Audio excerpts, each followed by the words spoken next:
Selamat pagi buat anak-anak ibu yang ibu sayangi. Semoga semuanya dalam keadaan sehat. Pagi semangat. Ya, terima kasih buat semangatnya buat pagi hari ini. Ibu harap walaupun kita masih belajar jarak jauh, tidak mengurangi semangat anak-anak ibu untuk mengikuti pembelajaran buat hari ini. Ya, ibu akan absensi terlebih dahulu. Ya, yang hadir pada hari ini sudah ada 15 orang. Ya, terima kasih buat yang sudah ikut bergabung. Nah, baiklah, pelajaran kita minggu lalu yaitu tentang kalor. Minggu ini kita akan mempelajari tentang perpindahan kalor. Ya, oke. Untuk memulai pembelajaran kita hari ini sebagai wujud rasa syukur kita kepada Tuhan Yang Maha Esa, Angel, silakan dulu untuk memimpin doa buat pagi hari ini. Silakan Angel. Baiklah, sebelum kita mulai pelajaran kita, materi kita hari ini, ada baiknya kita berdoa terlebih dahulu. Marilah kita berdoa menurut agama. Amin. Berdoa selesai. Ya, terima kasih buat anak kami Angel yang sudah memimpin doa buat pagi hari ini ya. Ya, dari kita yaitu tentang perpindahan kalor. Perpindahan kalor ini ada dengan cara konduksi, konveksi, dan radiasi. Tujuan pembelajaran kita, yang pertama menjelaskan 3 cara perpindahan kalor, kedua menentukan faktor-faktor yang mempengaruhi perpindahan kalor, dan yang ketiga menganalisis cara perpindahan kalor dalam kehidupan sehari-hari. Ya, siapa dulu yang bisa memberikan pernyataan atau apa yang dilihat dari gambar yang Ibu tampilkan di depan? Ya, silakan. Saya, Bu. Ya, silakan Gloria. Tidak, Bu. Yang masih dipanaskan sehingga panasnya mengalir ke tangan yang kita pegang atau disebut dengan konduksi, Bu. Kayu tidak ikut panas karena pegangan panci itu terbuat dari isolator, yaitu benda yang tidak bisa mengantarkan panas dengan baik. Oke, ya, bagus ya Nova. Oke, untuk yang pertanyaan bagian B. Ini disebabkan karena panas matahari langsung ke wajah kita tanpa melalui zat perantara atau sering disebut dengan radiasi. Oke. Ya, bagus ya Nurleli ya. Lebih memahami materi kita tentang perpindahan kalor, di Google Classroom sudah Ibu bagikan tentang LKPD, bahan ajar. Ada 3 kelompok, yang pertama yang membahas tentang konduksi, yang kedua yang membahas tentang konveksi, dan yang ketiga, jangan lupa nanti bergabung kembali di web meeting kita setelah membahas LKPD-nya ya.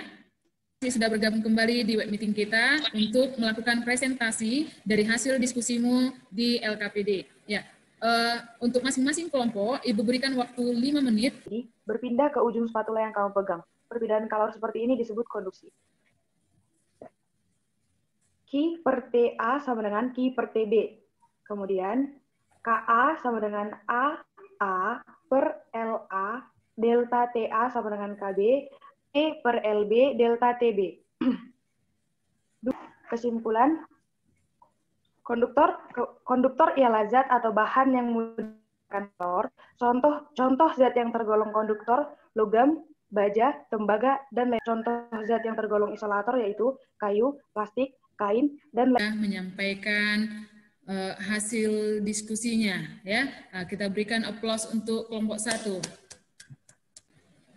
Untuk kelompok 1, bagaimana cara mengukur laju kalor konduksi? Oke, silakan untuk Joule. A sama dengan luas penampang batang, L sama dengan panjang batang, delta T sama dengan perbedaan suhu antara.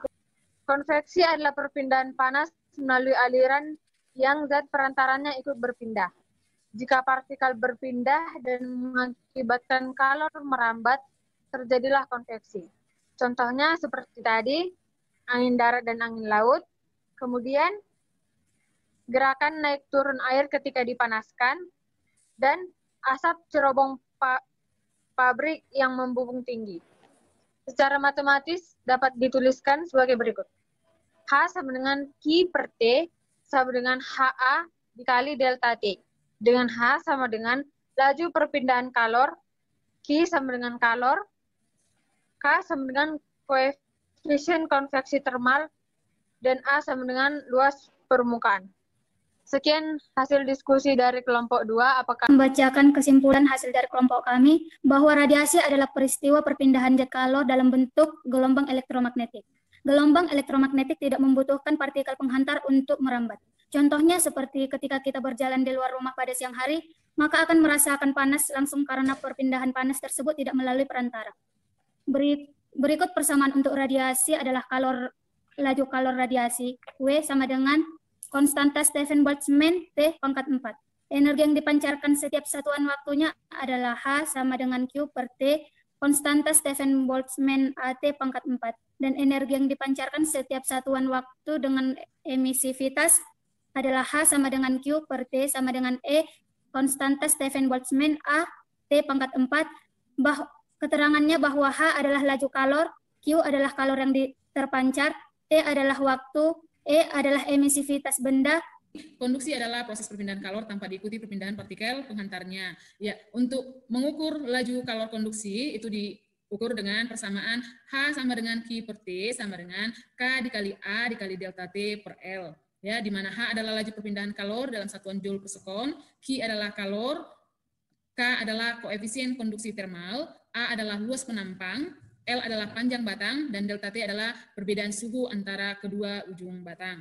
Yang kedua adalah konveksi. Konveksi adalah perpindahan kalor yang disertai dengan perpindahan partikel-partikel penghantarnya.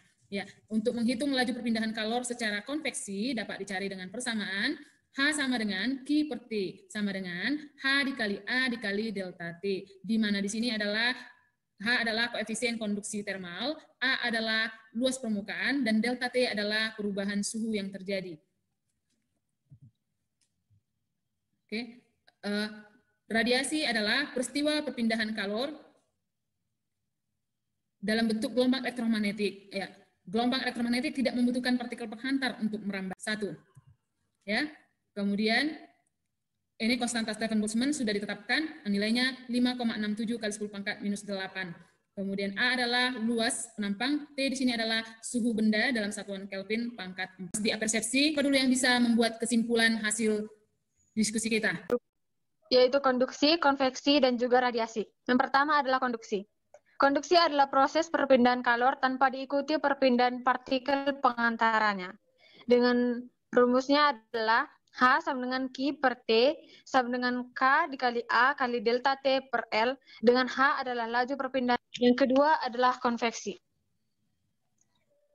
Konveksi adalah perpindahan panas melalui aliran yang zat perantaranya ikut berpindah.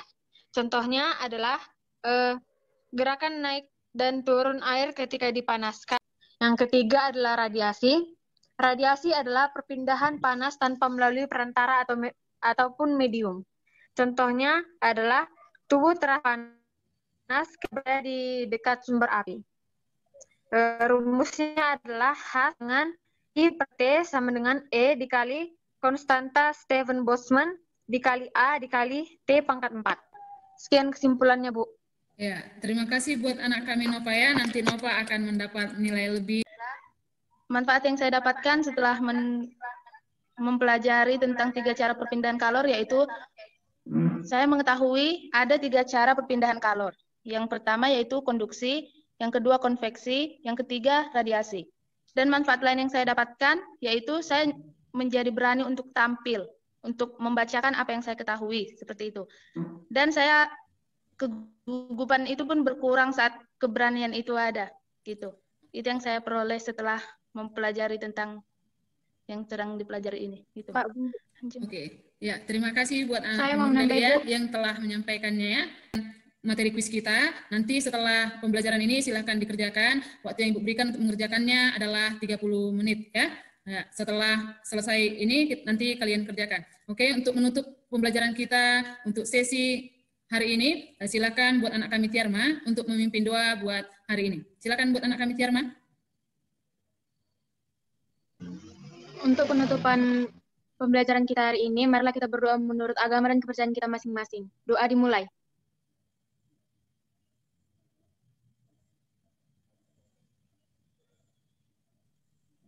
Doa selesai. Ya, terima kasih buat anak kami Tiarma yang sudah memimpin doa buat hari ini ya. Ya, ini sudah sesi penutup. Jangan lupa untuk belajar untuk materi berikutnya, yaitu tentang teori kinetik gas ya. Nah, tetap jaga kesehatan, tetap disiplin mengerjakan tugas, dan selalu semangat di dalam belajar ya. Jangan bermain-main belajar di rumah, dan ikuti protokol kesehatan ya, supaya kita tetap sehat dan dilindungi oleh Tuhan. Ya, sekian pembelajaran kita untuk hari ini.